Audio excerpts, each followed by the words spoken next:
नमस्कार दर्शकों, मैं विष्णु दांगी। आप देख रहे हैं मेरा दांगी न्यूज 39 यूट्यूब चैनल। दर्शकों, हम लोकसभा चुनाव को लेकर इस समय सुसनेर विधानसभा में पहुंचे हैं, जहां हमारे साथ शहर कांग्रेस अध्यक्ष आशीष जी त्यागी हैं। उनसे चर्चा करेंगे कि इस बार कांग्रेस पार्टी ने श्री दिग्विजय सिंह जी, जो पूर्व मुख्यमंत्री रहे हैं, उनको मैदान में उतारा। वहीं भारतीय जनता पार्टी ने तीसरी बार श्री रोडमल नागर जी को मैदान में उतारा है। तो हम उनसे चर्चा करेंगे कि सर, इस कांटे की टक्कर में कौन बाजी मारेगा।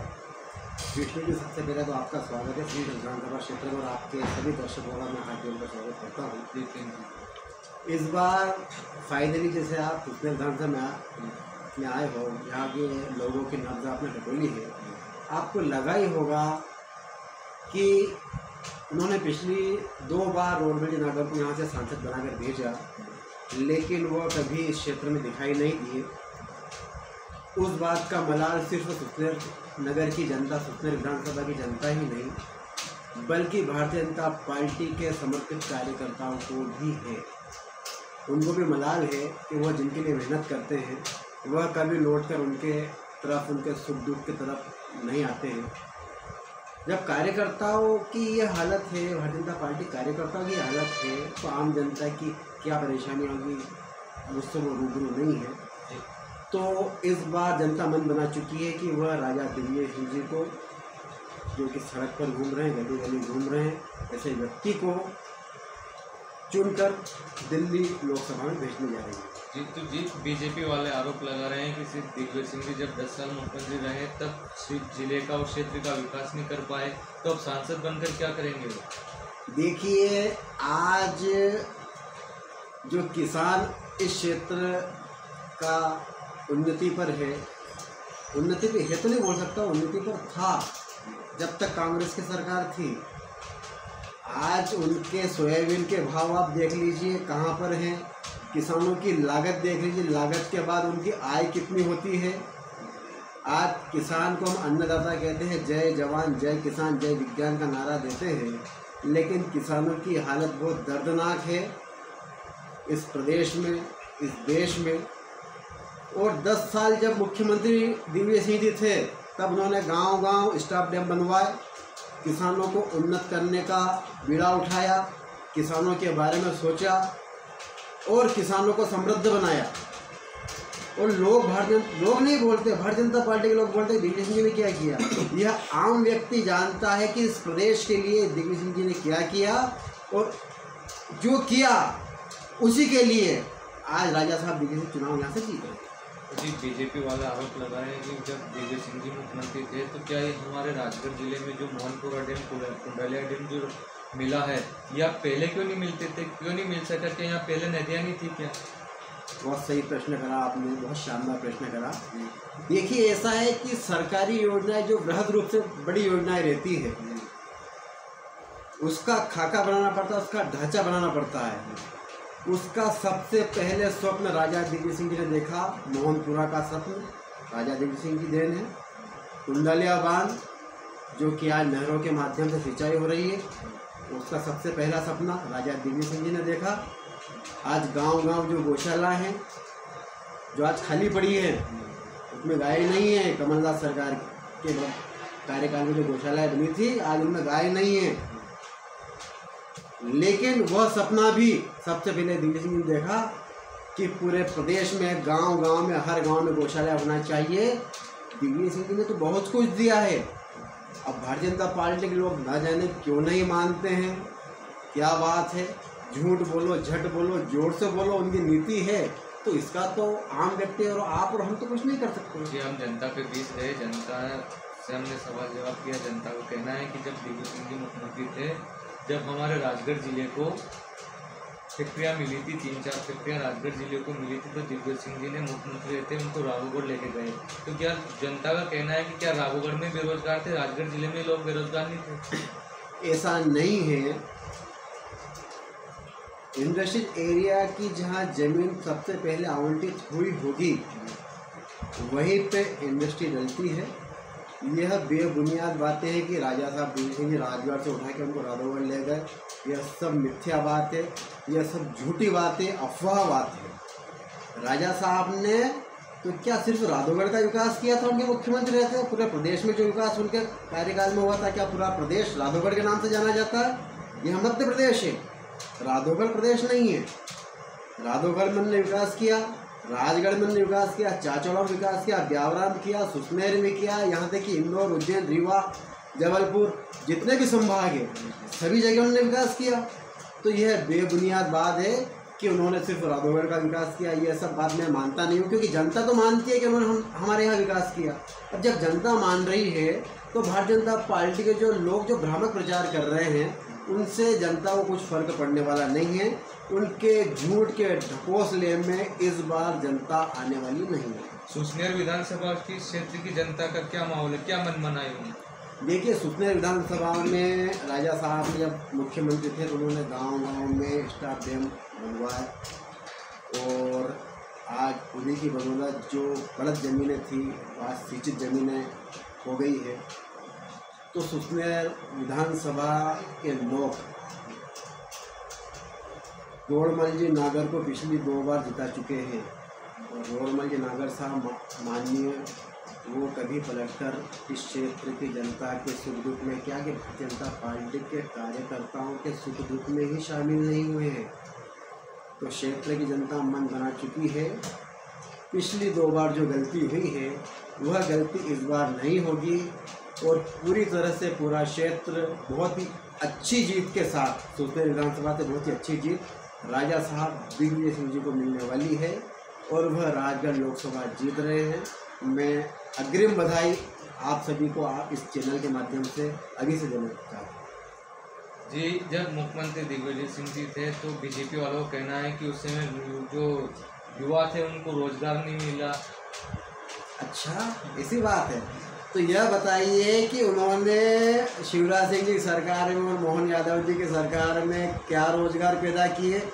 वो तो आरोप लगा रहे हैं कि जब वो युवा जो बेरोजगार है ये पहले क्यों रोजगार नहीं हो सके? कांग्रेस के किसी नेता ने बयान नहीं दिया कि आप पकौड़े तलिए। यह भारतीय जनता पार्टी के नेताओं के बयान हैं कि आप पकौड़े तल के अपना पेट भरिए। क्या जो MBBS करा हुआ व्यक्ति रहेगा, जो MSc BSc करा हुआ व्यक्ति रहेगा, उसका पकौड़े तलने की बात कर रहे हैं? शर्मनाक है इन लोगों के लिए, बहुत बुरी बात है। रोजगार के अवसर ये पैदा नहीं कर रहे हैं। दिग्विजय सिंह जी ने तो आंगनवाड़ियों में लाखों हजारों बहनों को रोजगार दिया। गुरुजी के माध्यम से पढ़ना बढ़ना मिशन लेकर आए, उसमें हजारों लाखों लोगों को रोजगार दिया। गांव-गांव में सचिव, सहायक सचिव के रूप में हजारों लोगों को रोजगार दिया। जगह जगह छोटी छोटी जगह पर प्राथमिक स्वास्थ्य केंद्र खोले, हजारों लोगों को रोजगार दिया।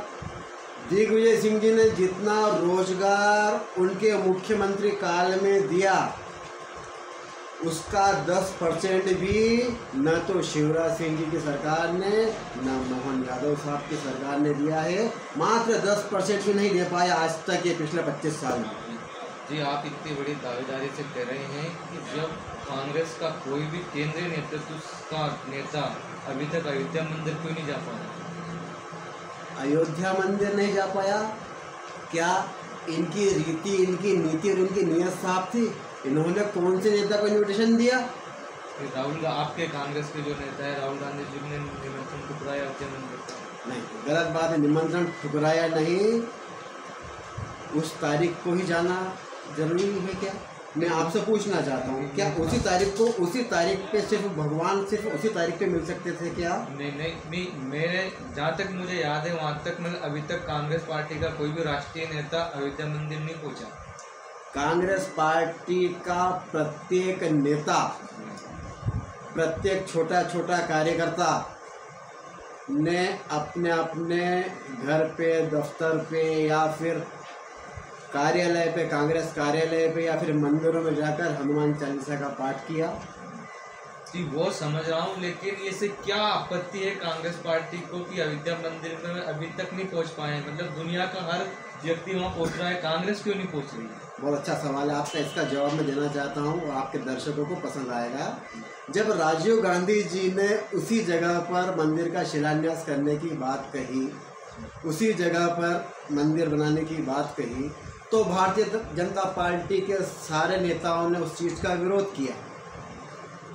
उस चीज़ का विरोध क्यों किया? और आज मंदिर उसी जगह बना तो उस समय विरोध क्यों किया? जब आपके दिल में श्रद्धा थी, जब आपके दिल में भगवान राम थे, तो यह मंदिर पास से 25 साल 30 साल पहले जब वहाँ उसी जगह बन रहा था, तो इस चीज़ के दोषी भारतीय जनता पार्टी के नेता है ना।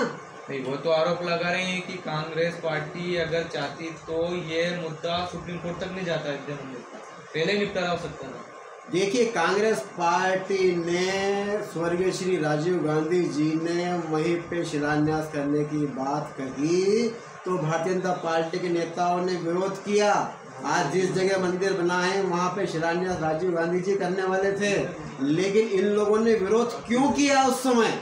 मैं यह पूछना चाहता हूँ भारतीय जनता पार्टी के नेताओं से, क्यों विरोध किया? आज मंदिर उसी जगह बना है जहाँ राजीव गांधी जी ने रहा था। आज कोर्ट ने सम्मान दिया, कोर्ट का सम्मान पूरा देश करता है, हर वर्ग करता है, हर धर्म के लोग करते हैं, मैं भी करता हूँ। आज कोर्ट ने फैसला दिया, उसका सम्मान है। मंदिर जो बना है वह मोदी जी के कहने से नहीं बना है। मंदिर जो बना है कोर्ट के फैसले के माध्यम से बना है। ये बीजेपी वालों का आरोप है कि सुप्रीम कोर्ट का फैसला है, लेकिन ये फैसला पहले 70 साल में क्यों नहीं आया? कोर्ट का अपना काम है। कोर्ट और राजनीति ये दोनों बहुत पृथक चीज़ें हैं। हो सकता है इस समय ये न्यायपालिका को अपने अंडर में लेने का प्रयास करते हो, लेकिन कांग्रेस ने कभी भी न्यायपालिका के ऊपर अपना हस्तक्षेप नहीं चलाया है। यह देश भली भांति जानता है। न्यायपालिका की एक अपनी प्रणाली रहती है, अपने कार्य करने का एक तरीका रहता है, उसमें डिस्टर्ब करना कांग्रेस को कभी रास नहीं है। जी, आपके नेता दिग्विजय सिंह जी और कांग्रेस प्रत्याशी को बीजेपी आरोप लगाती है कि वो तो हिंदू विरोधी है।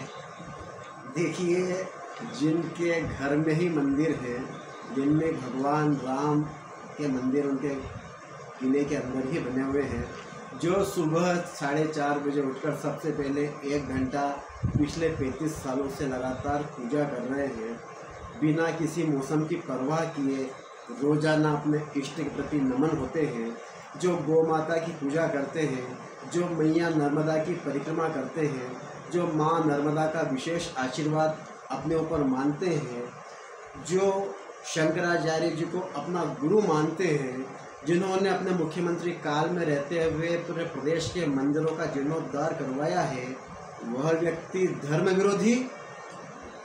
बीजेपी वाले आरोप लगाते हैं सिर्फ कांग्रेस पार्टी के जो नेता हैं सिर्फ चुनाव के समय ही मंदिर और देवी देवता इनको याद आते हैं। चुनाव के समय मंदिर और देवी देवता भगवान सिर्फ भारतीय जनता पार्टी के लोगों को याद आते हैं। कांग्रेस तो 5 साल के पूरे जीवन में ही धर्म की चर्चा नहीं करती, धर्म की अर्चा करती है, धर्म को अपने आचरण में उतारती है। और भगवान राम की जो न्याय नीति थी, सर्वे भवन्तु सुखिनः सर्वे भवन्तु निरामया, नर सेवा ही नारायण सेवा, भगवान राम के जो आदर्श हैं उन पे कांग्रेस पार्टी चलती है।